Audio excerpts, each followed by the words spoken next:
ತುಂಬ ಖುಷಿ ಆಗ್ತಿದೆ ಸರ್. ನಮಗೆ MP MLA ಎಲೆಕ್ಷನಲ್ಲಿ ಸೀಟ್ ಗೆದ್ಬಿಡ್ತಾರಲ್ಲ, ಖುಷಿ ಆಗುತ್ತಲ್ಲ, ಆ ಥರ ಆಗ್ತೈತೆ. ಹಾಂ, ಅದು ಕಷ್ಟದ ದಿನಗಳು ಅನ್ನೋದಕ್ಕಿಂತ ಹೆಚ್ಚಾಗಿ ನಂದು ಒಂದು ಬೇಟೆ ದಿನಗಳು ಸರ್. ಅದು ಇವಾಗ ಅದು ಆವಾಗಿದ್ದ ಸ್ವಲ್ಪ ಕಷ್ಟದ ದಿನಗಳೇ, ಇವಾಗ ಅದು ಸುಖದ ದಿನಗಳಾಗೈತೆ ಬಿಡಿ. ಬಟ್ ಲೋ ನವೀನ್ ಅಂತೇಳಿ ಒಂದು ಸ್ಕ್ರಿಪ್ಟರ್ ನಾನು ಡೈಲಾಗ್ ರೈಟರ್ ಬರೋಕ್ಕೆ ಹೋಗಿದ್ದೆ. ನವೀನ್ ಸಜ್ಜು ಸರ್ ಹೀರೋ ಲೋ ನವೀನ್ ಅಂತ. ಅಲ್ಲಿ ಅದು ಮಳವಳ್ಳಿ ಮತ್ತು ಮಂಡ್ಯ ಸ್ಲ್ಯಾಂಗ್ ಇತ್ತು. ಅದು ಆ ಮಳವಳ್ಳಿ ಮಂಡ್ಯ ಸ್ಲ್ಯಾಂಗಲ್ಲಿ ನಾನು ಸರ್ ಆ ಕಡೆ ಇರೋರು ಯಾರಾದ್ರೂ ಡೈಲಾಗ್ಗೆ ಸ್ವಲ್ಪ ಹೆಲ್ಪ್ ಆಗುತ್ತೆ ನೋಡಿ ಸರ್ ಅಂತಂದೆ. ಆವಾಗ ನಿಮಗೆ ಗಿಲ್ಲಿ ನಟ ಗೊತ್ತಾ ಅಂತ ಹೇಳ್ಬಿಟ್ಟು ಸ್ವಲ್ಪ ನನಗೆ ವೀಡಿಯೋ ತೋರಿಸಿದ್ರು. ನನಗೆ ಕರೆಕ್ಟಾಗಿ ತಾಟಕ್ಕೆ ಸಿಕ್ಕಾಗ್ತಾರೆ, ಬನ್ನಿ ಸರ್ ಅಂತ ಹೇಳ್ಬಿಟ್ಟು ಅವ್ರು ಕರೆಸಿದ್ರು. ಲೋ ನವೀನ್ ಅನ್ನೋ ಸಬ್ಜೆಕ್ಟ್ಲಿ ನಾನು ಅವನು ಪರಿಚಯ ಆದ್ವಿ 2019-20 ಹತ್ತತ್ರ. ಅಲ್ಲಿಂದ ನಂದು ಒಂದು ಜರ್ನಿ ಸ್ಟಾರ್ಟ್ ಆಗಿ ಆಮೇಲೆ PO2, wrong side Ranganatha, Rolex Rajanna, ನಲ್ಲಿ ಮೂಳೆ, ಈ ಥರದ್ದೆಲ್ಲ ನಾವು ಒಂದು ಕಂಟೆಂಟ್ಗಳನ್ನ ಮಾಡ್ಕೊಂಡು ಸಿಂಗಲ್ ಟೇಕಲ್ಲಿ ಟ್ರೈ ಮಾಡಿದ್ವಿ. ಸಿಂಗಲ್ ಟೇಕಲ್ಲಿ ಡೈಲಾಗ್ ಬರ್ಕೊಂಡು ಪ್ರಾಕ್ಟೀಸ್ ಮಾಡಿ ಹೇಳ್ತಾ ಇದ್ವಿ. ಅವಾಗೆಲ್ಲ ಒಂದು ಇಮ್ಯಾಜಿನೇಷನ್ ಕಂಡಿದ್ವಿ ನಾವು, ಹಿಂಗೆ ಬೆಳಿಬೇಕು, ಈ ಥರ ಆಗಬೇಕು ಅಂತ. ಬಟ್ ದೇವ್ರ ದಯಿಂದ ಇವತ್ತು ಅದೆಲ್ಲ ನನಸಾಗ್ತಾಯಿದೆ. ಸೊ ಖುಷಿ ಆಗುತ್ತೆ ಸರ್. ಹಾಂ,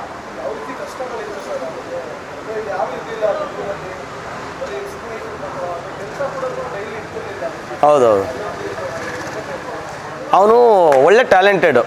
ಬಟ್ ಸಿನಿಮಾ ಬಿಟ್ಟು ಬೇರೆ ಎಲ್ಲರೂ ಬೇರೆ ಕಡೆ ಹೋಗ್ಬಿಟ್ರೆ ನಮ್ಮ ಸಮಯ ವೇಸ್ಟ್ ಆಗ್ಬಿಡುತ್ತೆ, ನಮ್ಮ ಕನಸು ಸತ್ತೋಗುತ್ತೆ ಅಂತ ಅಂದ್ಕೊಂಡು ಅವನು ಸೆಟ್ ಕೆಲಸಕ್ಕೆ ಹೋಗ್ತಿದ್ದ. ನಿಮಗೆ ಗೊತ್ತು, ಡೈರೆಕ್ಷನ್ ಡಿಪಾರ್ಟ್ಮೆಂಟ್ಲಿ ಎಂಟಾರು ಪೋಸ್ಟು, ಮೇ ಬಿ ನನ್ನ ಪ್ರಕಾರ ಪೋಸ್ಟ್ ಪ್ರೊಡಕ್ಷನಿಂದ ಪ್ರೀ ಪ್ರೊಡಕ್ಷನಿಂದ ಪೋಸ್ಟ್ ಪ್ರೊಡಕ್ಷನ್ವರೆಗೂ ಕೆಲಸ ಮಾಡಿದ್ರೆ ಡೈರೆಕ್ಷನ್ ಡಿಪಾರ್ಟ್ಮೆಂಟ್ನವರು. ಎಷ್ಟೋ ಜನಕ್ಕೆ ಅವ್ರಿಗೆ ಪೇಮೆಂಟ್ಗಳು ಸಿಗೋದಿಲ್ಲ. ಯಾಕಂದ್ರೆ ಅವ್ರಿಗೊಂದು ಫ್ಯಾಮಿಲಿ ಇರುತ್ತಲ್ವ ಸರ್, ಅವ್ರ ಅಪ್ಪ ಅಮ್ಮನ ಸಾಕಬೇಕು, ಅವ್ರ ಫ್ಯಾಮಿಲಿ ಬೆಂಗಳೂರು, ಯಾಕಂದರೆ ಸುಮ್ಮನೆ ಇರಲ್ಲ ಯಾರು, ಬೆಂಗಳೂರು ಬಾಡಿಗೆ ಕಟ್ಟಬೇಕಾಗಿರುತ್ತೆ.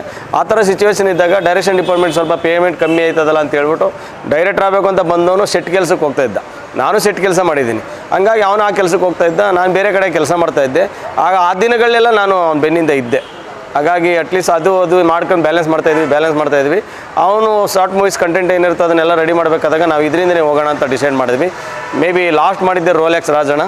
ಅಲ್ಲಿಂದ ಒಂದು ಕರೆ ಬರುತ್ತೆ, ನವೀನ್ ಸಜ್ಜು ಸರು ಮುಂಗಾರು ಮಳೆ 2 ಅಂತೇಳಿ ಒಂದು ಸಿನಿಮಾಗೆ ಆಡೋಕ್ಕೆ ಹೋಗಿರ್ತಾರೆ. ಅಲ್ಲಿ ಯೋಗರಾಜ್ ಭಟ್ ಸರ್ ಅವ್ರ ನಂಬರ್ ತೊಗೊಂಡು ಈ ಹುಡುಗನ ನಂಬರ್ ಗೊತ್ತಾ ಅಂತ ಕನೆಕ್ಟ್ ಮಾಡಿ ಅಲ್ಲಿಂದ ಕಾಮಿಡಿ ಕಿಲ್ಲಾಡಿ ಕಳಿಸ್ತಾನೆ. ಕಾಮಿಡಿ ಕಿಲ್ಲಾಡಿ ಹೋದಾಗ ಗೊತ್ತಾಯ್ತಲ್ಲ ನಿಮಗೆ, ಒಂದು ಬ್ರೈಟ್ ಬರೋಕ್ಕೆ ಸ್ಟಾರ್ಟ್ ಆದ. ಅಲ್ಲಿ ಒಂದು ಒಳ್ಳೆ ವಿನ್ ಆದ, 3 ಲಕ್ಷ ರೂಪಾಯಿ ಬಂತು. ನಮ್ಮ ಫಸ್ಟು ಡ್ರೀಮ್ ಅಚೀವ್ಮೆಂಟು ಅದೇ, ಕಾಮಿಡಿ ಕಿಲ್ಲಾಡಿಗಳಲ್ಲಿ 3 lakhs ಗೆದ್ದ. ಅದಾದಮೇಲೆ ನೆಕ್ಸ್ಟ್ ಬಂದಿದ್ದೆ ಭರ್ಜರಿ ಬ್ಯಾಚುಲರ್ಸು, ಅಲ್ಲಿ ಬಿಡಿ ಬೇರೆ ರೀತಿ ಬ್ರೈಟ್ ಆದ. ಅದಾದಮೇಲೆ DKDಗೆ ಬಂದ, DKDಯಿಂದ ಈಗ ಬಿಗ್ ಬಾಸ್ ಬಂದಿದ್ದಾನೆ. ಇದಕ್ಕಿಂತ ಖುಷಿ ಏನಿಲ್ಲ ಸರ್. ಬೆಳವಣಿಗೆ ಅಂದರೆ ಇದೆಯಲ್ವಾ, ನಡೀತಾಯಿತ್ತು. ಖಂಡಿತ ನನಗೆ ಸ್ವಲ್ಪ ಮಾಹಿತಿ ಇತ್ತು ಹೋಗ್ತೇನೆ ಅಂತ. ಬಟ್ ಇನ್ನೂ ಫೈನಲ್ ಆಗಿಲ್ಲ ಕಣ್ರಿ, ನಾನು ಹೋಗ್ತೀನಿ ಏನೋ ಗೊತ್ತಿಲ್ಲ. ಬಟ್ ಒಂದು ಸ್ವಲ್ಪ ಮೆಸೇಜ್ ಬಂದಿದೆ ನನಗೆ ಅಂತಂದರು. ಹಂಗಾಗಿ ನೀವು ಹೋಗ್ತೀರಾ ಬಿಡಿ, ಪರವಾಗಿಲ್ಲ, ದೇವರ ಆಶೀರ್ವಾದ ನಿಮ್ಗೆ ಆಯ್ತದೆ, ಖಂಡಿತ ಒಳ್ಳೇದಾಗತ್ತೆ ಅಂತ ನಾನು ಅವತ್ತು ಹೇಳಿದ್ದೆ. ಅವ್ನು ಹೋಗ್ಬೇಕಾದ್ರೂ ಅದನ್ನೇ ಹೇಳಿದ್ದೆ, ನೀವು 100% ಗೆಲ್ತಿರೋ ಹೋಗಿ ಸರ್, ನಿಮ್ಗೆ ಆ ಕೆಪಾಸಿಟಿ ಇದೆ ಹೋಗಿ ಅಂತ. ಇವತ್ತೇನೋ ನನಗೆ ಆ ಶೇಡು ಮತ್ತು ಆ ಒಂದು ಪಾಸಿಟಿವ್ ಥಿಂಗ್ ಬರ್ತೈತೆ, ಅವ್ನು ಗೆಲ್ತಾನೆ ಅಂತ ಖುಷಿ ಆಗುತ್ತೆ ಸರ್.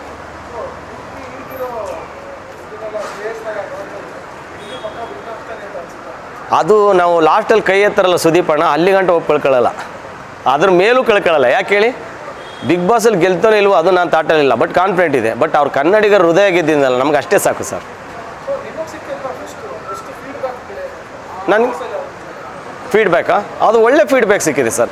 ಅದು ನಾನು ಒಬ್ಬನಿಗೆ ಅಂತಲ್ಲ, ಎಂಟರ್ ಕರ್ನಾಟಕ ಜನ. ಯಾಕಂದರೆ ಈಗ ಪಾದಯಾತ್ರೆಗಳು ಮಾಡ್ತಾಯಿದ್ದಾರೆ, ಉರುಳು ಸೇವೆಗಳು ಮಾಡ್ತಾಯಿದ್ದಾರೆ, ಅದಲ್ಲದೆ ಜೊತೆಗೆ ಇನ್ನೊಂದು ರ್ಯಾಲಿ ಮಾಡ್ತಿದ್ದಾರೆ ಅಂತ ಹೇಳಿದ್ರೆ ಇದೆಲ್ಲ ಅವ್ನು ಪಡ್ಕೊಬಂದಿದ್ದಷ್ಟೇ.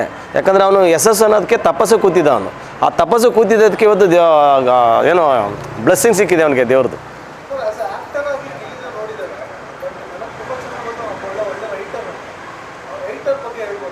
ರೈಟ್ರು ನಾನು ಹೇಳಿದ್ನಲ್ಲ ಸರ್, ಯಾರೊಬ್ಬರು ಇದೇ ಪ್ರಶ್ನೆ ಕೇಳಿದ್ರು, ಸರ್ ಅವನ ಹತ್ರ ಕಂಟೆಂಟ್ ಏನೋ ಖಾಲಿ ಆಗಿಬಿಟ್ಟಿದೆ ಅಂತ.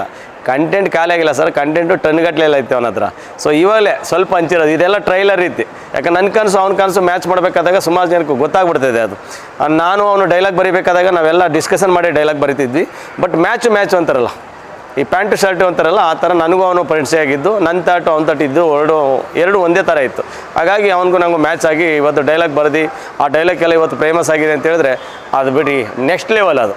ಯಾಕಂದರೆ ನಾನು ಒಂದು ಗಿಲ್ಲಿಗೆ ಒಂದು ಡೈಲಾಗ್ ಬರ್ಕೊಟ್ಟಿದ್ದೆ, ಅದು ನೋಡಿ ಇವತ್ತು ಅದನ್ನ ಸಕ್ಸಸ್ ಆಯಿತು. ಜಾತಿ ಪ್ರೀಸೋನು ರಾಜಕಾರಣಿ ಆಗ್ತಾನೆ, ಜನರ ಪ್ರೀಸೋನು ರಾಜ್ಕುಮಾರ್ ಆಗ್ತಾನೆ ಅಂತ. ಆ ಡೈಲಾಗಿಗೆ ಇವತ್ತೊಂದು ಅರ್ಥ ಬಂತು. ಅದು ಅವನ ಕೆಪಾಸಿಟಿ ಬಗ್ಗೆ ಮಾತಾಡೋಕ್ಕೆ ಆಗಲ್ಲ ನಾನು, ಅವನು ನೆಕ್ಸ್ಟ್ ಲೆವೆಲ್ ಇದ್ದಾನೆ ರೈಟ್ರಾಗಿ. ಸೊ ಹಾಗಾಗಿ ಏನೇ ಆದರೂ ಡಿಸ್ಕಷನ್ ಮಾಡ್ತಿದ್ದೆ, ಒಂದು ಡೈಲಾಗ್ ಒಂದು ಕಾನ್ಸೆಪ್ಟ್ ಏನಾದರೂ ನನ್ನ ಹತ್ರ ಡಿಸ್ಕಷನ್ ಮಾಡೋನು.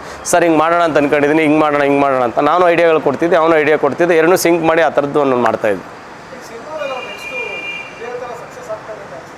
ನಮಗೆ ಪ್ರಯತ್ನಗಳು ಪಡ್ತೀವಿ ಸರ್, ಫಲ ಎಲ್ಲ ಭಗವಂತನ ಬಿಟ್ಟಿದ್ದೆ ಅಷ್ಟೇ. ನಾವು ಯಾಕಂದರೆ ನಾವು ಸಕ್ಸಸ್ ಆಗ್ತೀವಿ ಅನ್ನೋದಕ್ಕಿಂತ ಹೆಚ್ಚಾಗಿ ನಮ್ಮ ಜೀವನ ನಡೆದ್ರೆ ಸಾಕು, ನಮ್ಮ ಕನಸು ಈಡೇರೋದು ಸಾಕು ಅನ್ಕೊ ಬಂದವರು.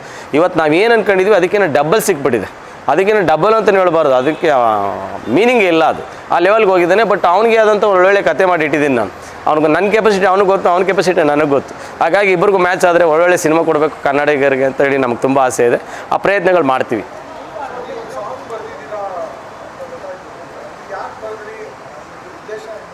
ಅದು ಎಂಟರ್ ಕರ್ನಾಟಕ ಜನ ಇವಾಗ ಆಲ್ರೆಡಿ ಗೆಲ್ಲಬೇಕು ಅಂತ ಹೇಳ್ತಿದ್ರು. ಹಂಗಾಗಿ ಯಾರೋ ಒಬ್ಬರು ದಿನೇಶ್ ಅಂತ ಅವ್ರದ್ದು ಡ್ರೈವರ್ ಇದ್ದಾರೆ, ಅವ್ನು ಕಾರ್ ಡ್ರೈವರು ದಿನೇಶ್ ಅಂತ, ಅವರು ನನಗೆ ಒಂದು ಸರಿ ಈ ಥರ ಬ್ಯಾನರ್ ಮಾಡ್ತಿದ್ದೀನಿ ಅಣ್ಣ, ಏನೋ ಬ್ಯಾನರ್ಗೆ ಒಂದು ಟೈಟಲ್ ಹೇಳಿ ಅಣ್ಣ ಅಂತ. ನಿಮಗೆಲ್ಲ ಸಿನಿಮಾ ಅಂತ ಹೇಳಿದ್ರೆ ಗೊತ್ತಾಗುತ್ತಲ್ಲ ನಿಮಗೆ. ಯಾರೋ ಸಿನಿಮಾಗೆ ಒಂದು ಟೈಟಲ್ ಕೇಳಿದ್ರೆ ಒಂದು ಟೈಟಲ್ ಹೇಳ್ಬೋದು, ಬ್ಯಾನರ್ಗೆ ಒಂದು ಟೈಟಲ್ ಕೇಳಿದ್ರು ಅವರು. ನನಗೇನೋ ಥಾಟಲ್ಲಿದ್ದೆ, ನಾನು ಯಾವುದೋ ಟೆನ್ಷನ್ಲಿದ್ದೆ, ಅವಾಗ ಹೇಳ್ಬಿಟ್ಟೆ ಅವ್ರಿಗೆ, ಇಲ್ಲಪ್ಪ ಹಿಂಗಿದೆ ಗೆದ್ದು ಬಾ ಗಿಲ್ಲಿ ಅಂತ ಹಾಕೊಳ್ಳಿ ಅಂತ. ಆವಾಗ ನಮ್ಮ ಪ್ರವೀಣ್ ಶಾಂತವೀರ್ ಅಂತ ಒಬ್ಬರು ಮ್ಯೂಸಿಕ್ ಡೈರೆಕ್ಟರ್ ಇದ್ದರು. ಅವ್ರು ನನ್ನ ರೂಮಿಗೆ ಬಂದರು, ನಮ್ಮ ಗಿಲ್ಲಿ ಬಗ್ಗೆ ಎಲ್ಲ ಬ್ಯಾನರ್ ಮಾಡ್ತಿದ್ದಾರೆ ನೋಡಿ ಸರ್ ಅಂತ ಹೇಳ್ಬಿಟ್ಟು ನಾನು ತೋರಿಸ್ದೆ. ಆವಾಗ ಸರ್ ಗೆದ್ದು ಬಾ ಗಿಲ್ಲಿ ಅಂತ ಓದ್ಬಿಟ್ಟು ಸರ್ ಈ ಲೈನ್ ಚೆನ್ನಾಗಿದೆ, ಇದ್ರ ಮೇಲೆ ಒಂದು ಹಾಡು ಬರೆದ್ಬಿಡಿ ಅಂದರು. ಹಾಗೆ ಏನು ನನ್ನ ಕೈಲಿ ಹಾಡು ಬರೆಯೋಕ್ಕಾಗುತ್ತೆ ಅಂತ ನಾನೇ ಅನ್ಕೊಂಡಿರಲಿಲ್ಲ, ಅದು ಅಷ್ಟು ಚೆನ್ನಾಗಿ ಬಂದ್ಬಿಡ್ತು ಅದು. ಹಂಗಾಗಿ ಗೆದ್ದು ಬಾ ಗಿಲ್ಲಿ, ಗೆದ್ದು ಬಾ ಗಿಲ್ಲಿ, ಎದ್ದು ಬಾ ಗಿಲ್ಲಿ ನೀ ಎದ್ದು ಬಾ ಗಿಲ್ಲಿ, ಗೆಲ್ಲಬೇಕಿಲ್ಲಿ ಗೆದ್ದು ನೀನು ನಿಲ್ಲಬೇಕಿಲ್ಲಿ ಅಂತ ಬರೆದ್ವಿ. ಇದು ಲೈಫ್ ಲಾಂಗ್ ಪ್ರೆಸೆಂಟೇಷನ್ ಗಿಲ್ಲಿಗೆ. ಹಾಂ, ಯಾವ್ದ್ರಲ್ಲಿ? ಹಾಂ, ಅದು ನಾನು ವರ್ಣನೆ ಮಾಡೋಕ್ಕಾಗಲ್ಲ ಸರ್, ಅದನ್ನು ಖುಷಿ ಆಗ್ತಿದೆ ಅದಷ್ಟೇ.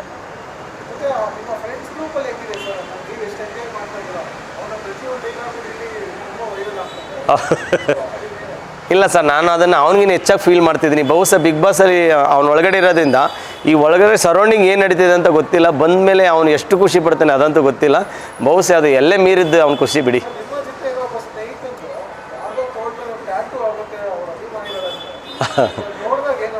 ಅದು ನನಗೆ ಎಲ್ಲೋ ಹೊಂಟೆ ನಾನು ಸ್ವಲ್ಪ ಎಮೋಷನ್ ಆಗಿಬಿಟ್ಟೆ ಸರ್. ಯಾರೋ ಒಬ್ಬರು ದೊಡ್ಡ ದೊಡ್ಡ ಹೀರೋಗಳು ಸೆಲೆಬ್ರಿಟಿಗಳು ಆಗ್ತಾಯಿದ್ರು, ಅಕಸ್ಮಾತ್ ಹಂಗೆ ಹಾಕಿರೋರು ಇದ್ದರು. ಬಟ್ ಗಿಲ್ಲಿದು ಹಾಕಂದ್ಮೇಲೆ ಎಲ್ಲೋ ಒಂದು ಕಡೆ ಓಕೆ ಓಕೆ ಓಕೆ ಏನೋ ಬ್ಲೆಸ್ಸಿಂಗ್ ಸಿಗ್ತೈತೆ ಅಂತ ಅನ್ನಿಸ್ತಿತ್ತು. ಆ ಪ್ರೊಸೆಸಿಂಗಲ್ಲಿ ಇದ್ದೀವಿ. ನನ್ನ ಗೆಳೆಯ ಬಿಗ್ ಬಾಸಲ್ಲಿ ಗೆಲ್ಲಬೇಕು. ಸೊ ಗಿಲ್ಲಿಗೆ ಎಲ್ಲರೂ ಸಪೋರ್ಟ್ ಮಾಡಿ, ಎಲ್ಲರಿಗೂ ಅಂತಲ್ಲ, ಜೊತೆ ಗಿಲ್ಲಿಗೆ ಸಪೋರ್ಟ್ ಮಾಡಿ, ಬೇರೆಯವ್ರಿಗೂ ಸಪೋರ್ಟ್ ಮಾಡಿ. ಇಲ್ಲ ಅಂತ ನಾನು ಹೇಳಲ್ಲ, ಸ್ವಲ್ಪ ಗಿಲ್ಲಿಗೆ ಸ್ವಲ್ಪ ಜಾಸ್ತಿ ಮಾಡಿ. ಹಂಗಾಗಿ ಥ್ಯಾಂಕ್ ಯು, ಧನ್ಯವಾದಗಳು. All the best Gilli. Bigg Boss ಗೆಲ್ಲಿ.